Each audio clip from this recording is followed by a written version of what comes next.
భగవంతుడి స్వభావము. 1. భగవంతుడు కల్పవృక్షము వంటివాడు.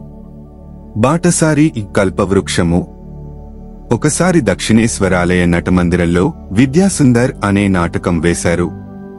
శ్రీరామకృష్ణులు దాన్ని చూశారు. మరునాడు ఆ నాటకంలో వేషం వేసినవాడు ఒకడు శ్రీరామకృష్ణులను దర్శించడానికి వచ్చాడు. యవ్వనంలో ఉన్న ఆ యువకుడు ఆ నాటకంలో విద్య అనే వేషము వేశాడు. గురుదేవులు అతడి నటనను చాలా మెచ్చుకున్నారు. అప్పటికి ఆ యువకుడికి పెళ్లి అవడమే కాక ఒక బిడ్డ పుట్టి చనిపోయింది కూడా. ఆ తరువాత ఇంకొక బిడ్డ కలిగింది. ఈ విషయం తెలిసిన తరువాత గురుదేవులు విషయభోగాలు అనిత్యమని వివరిస్తూ అతడితో చాలాసేపు సంభాషించారు. భోగం ఉన్నంతవరకు యోగం ఉండదు. డబ్బు అనేది అన్నదమ్ములలో కూడా పోట్లాటలకు దారి తీస్తుంది. అప్పటివరకు ఎంతో ప్రేమతో మెలుగుతున్న కుక్కలు చూడు, ఒక ఎంగిలి విస్తరి పడగానే కాట్లాడుకుంటాయి. ఎప్పుడైతే భోగం వదిలిపోతుందో అప్పుడే శాంతి వస్తుంది. ఒక కథ చెబుతా విను అంటూ అతడికి ఈ క్రింది కథను చెప్పారు. ఒక బాటసారి ఎండలో నడిచిపోతున్నాడు. ఎంతో దూరం నడిచాడు. కాని చేరవలసిన ఊరు ఇంకా రాలేదు. ఇంతలో దూరాన ఒక చెట్టు కనిపించింది. ఆ బాటసారి అక్కడికి పరుగెత్తి ఆయాసపడుతూ దాని నీడలో నిలబడ్డాడు. అప్పటికే బాగా అలసి ఉండటం వల్ల ఎండవల్ల అతడికి దాహం వేసింది. నీళ్లు ఎక్కడైనా దొరికితే బాగుండునే అనే ఆలోచన కలిగింది. అలా అనుకున్నాడో లేదో తక్షణమే అతడి ఎదుట చల్లని నీళ్ల పాత్ర ఒకటి ప్రత్యక్షమైంది. ఆ నీళ్లు త్రాగగానే వాడికి ఆకలి వేసింది. అన్నం తినాలనే కోర్కే మనస్సులో కలిగింది.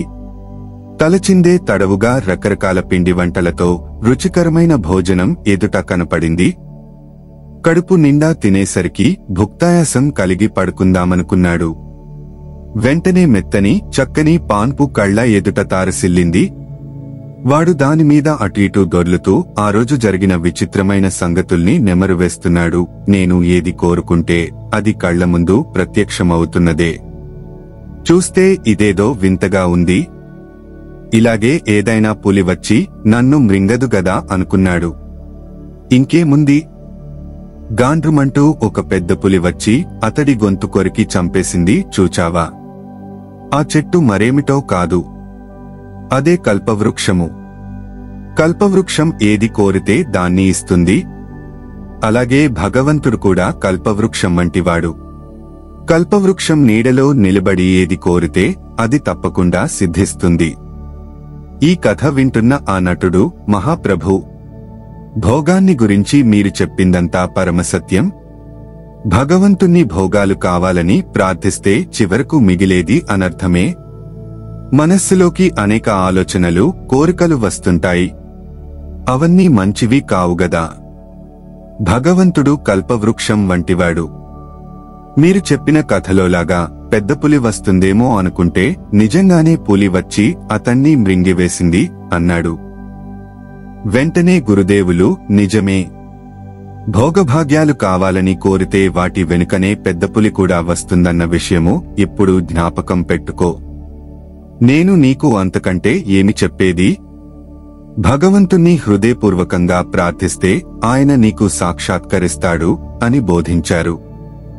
ఈ విషయాన్నే గురుదేవులు శశిధర పండితుడికి, నందబోసు అనే ఒక సంపన్న గృహస్థుడికి కూడా చెప్పారు. జ్ఞానులు ముక్తి కావాలని, భక్తులు భక్తి కావాలని, ఏ మాత్రమైన ఫలాపేక్ష లేనటువంటి ప్రేమ కావాలని కోరుకుంటారు గాని అర్థకామాలు, కామిని కాంచనాలు కావాలని ఎప్పుడూ కోరరు అని కూడా వారితో చెప్పారు.